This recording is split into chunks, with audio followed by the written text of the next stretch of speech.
Hey there and welcome. Do English nouns sometimes feel a little tricky? Like, are you ever wondering when to say apple versus apples, or why saying two breads just doesn't sound right? Well, you're in exactly the right place. Today, we're going to crack the code on countable and uncountable nouns.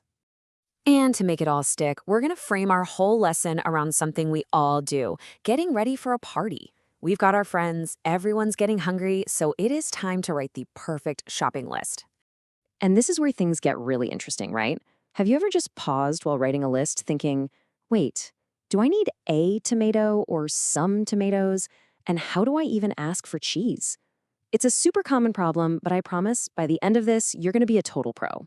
So our very first step in planning this party is to get a handle on the two basic kinds of things we can buy. Honestly, this is the foundation for everything else we're going to talk about. Okay, first up, countable nouns. And you know what? The name really says it all. These are the things you can literally count. 1 apple, 2 friends, 3 cars. And because you can count them, they can be singular, just one, or plural, more than one.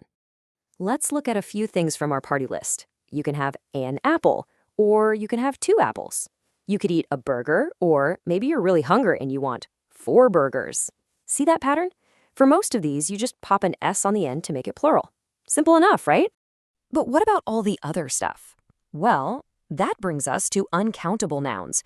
These are the things you just can't count one by one. I mean, imagine trying to count milk, drop by drop, or every single grain of coffee. It's just not practical. So these nouns, they only have a singular form. So here are some classic uncountable items from our shopping list.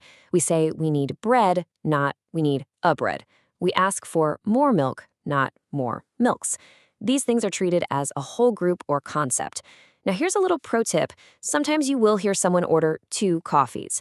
What they're really saying is 2 cups of coffee. It's just a common shortcut we use. So if we boil it all down, here's the core difference. Countable nouns, you can count them, they have plurals, and you can use a or an with them.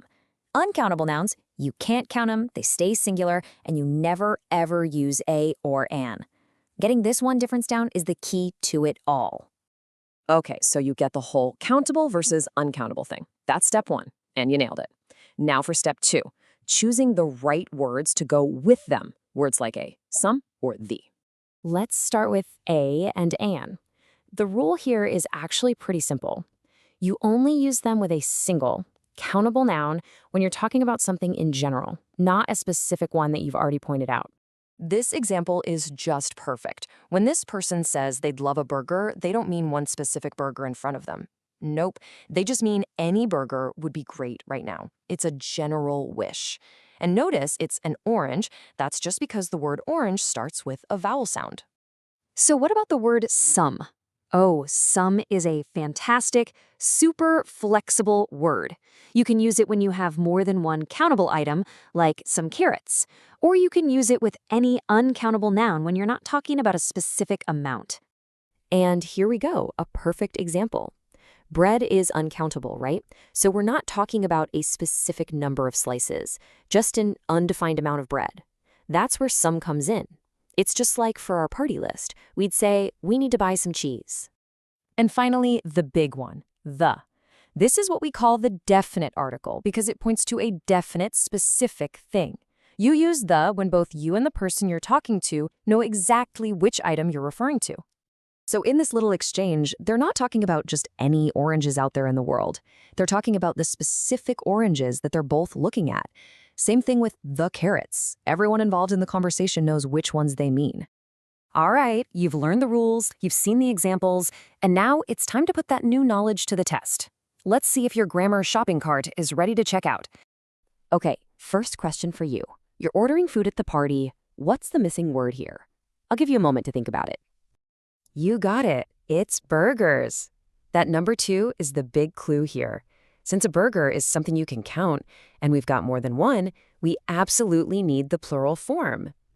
Okay, you're doing great. Next up, you're sitting down for soup, and you need something to go with it. Which word fits in the blank? Take a second. And the correct answer is bread. Remember, bread is one of those classic uncountable nouns. We treat it as a single concept, so it always stays in its singular form, even when we use the word some. Fantastic work on that quiz. Your shopping list is grammatically flawless, and it looks like we've got everything we need. I'd say the party can officially get started. So, let's do a super fast recap of everything you've just mastered. Countable nouns, you can count them. Uncountable nouns, you can't. You use a and an for single, general countable things. You use the for specific things. And some is your best friend for plurals, or any uncountable item. Easy. You now have all the tools you need to talk about food, shopping, and, well, pretty much anything with a lot more confidence. So that just leaves me with one last question for you. Using everything you've just learned, what's the very first thing you'd put on your party shopping list? Give it some thought. Thanks so much for joining me.